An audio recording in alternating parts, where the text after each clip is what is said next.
Саламатсыздарбы, урматтуу кесиптештер жана жалпы эле угармандар.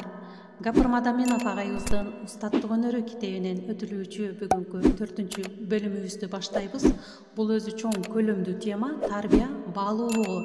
Ар бир бөлүмү кичи темалардан турат. Сабакты даярдаган Салтанат Бейшенова, Талас облусу. Бүгүн сиздер жаңы шарттарда тарбиялоонун формалары жана каражаттары деген темада маалымат аласыздар. Окуучулардын өсүшүнө 4 нерсе күчтүү таасир берери аныкталган. Алар кайсылар? Көңүл буруңуздар. Биринчи — үй бүлө, экинчи — массалык маалымат каражаттары, үчүнчү — чөйрө, тең туш достору, ал эми төртүнчү — мектеп. Алардын ичинен эң күчтүүсү үй бүлө болуп саналат. Ал 35%га чейин таасир берет. Анткени тарбиялоонун очогу бул үй бүлө болуп саналат эмеспи? Азыркы мезгилде үй бүлөдө тарбия экинчи орунга коюлган. Бул өзүнүн терс таасирин берүүдө. Ушул кемчиликтерди чечүү, ата-энелер менен мектептин байланышын чыңдоо максатында Лейлик районундагы номер 3-гимназияда энелер мектеби иштейт. Ошондой эле мыкты үй бүлө, мыкты эне аттуу конкурстар гимназиянын директору Гапыр Мадаминов тарабынан сунуш кылынып, тажрыйбадан өткөрүлүүдө. Максат үй бүлөнү тарбия маселесине толук тартуу. Тарбиялоонун эффективдүү формалары жана каражаттары катары төмөнкүлөр сунуш кылынат. Көңүл буруңуздар.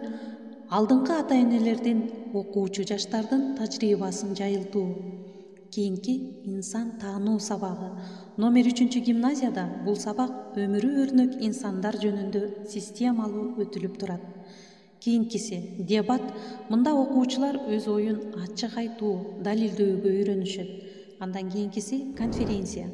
Кийинки жалпы жыйын. Андан кийин кыздар кеңеши, ошондой эле жигиттер кеңеши, тарбиялык, жумалык, айлык. Андан кийин энелер мектеби, ошондой эле ийрим. Мисалы, номер 3-эксперименталдык гимназияда театралдык ийрим иштейт. Анын эң негизги максаты окуучуларга коомдогу жат көрүнүштөрдүн бетин ачуу менен окуучуларды толеранттуулукка, ыймандуулукка, кайрымдуулукка тарбиялоо болуп саналат. Албетте, тарбиялоонун бул формалары кээ бир мектептерде өтүлүп келүүдө. Ошондой болсо да эң негизги милдет бул тажрыйбаны жалпы республикага таратуу болуп саналат. Урматтуу угармандар, бүгүн сиздер жаңы шарттарда тарбиялоонун формалары жана каражаттары, ошондой эле тарбиялоонун эффективдүү формалары жана каражаттары тууралуу ар кандай сунуштар менен тааныша алдыңыздар. Бул устаттык өнөрү китебинде 103 жана 104 беттерде кененирээк жазылган. Анда эмесе миң уккандан бир көргөн дегендей, колуңуздарга алып өзүңүздөр дагы кененирээк окуп таанышып чыксаңыздар болот. Көңүл бурганыңыздарга чоң рахмат. Кийинки сабактардан кездешкенче сак саламатта калыңыздар.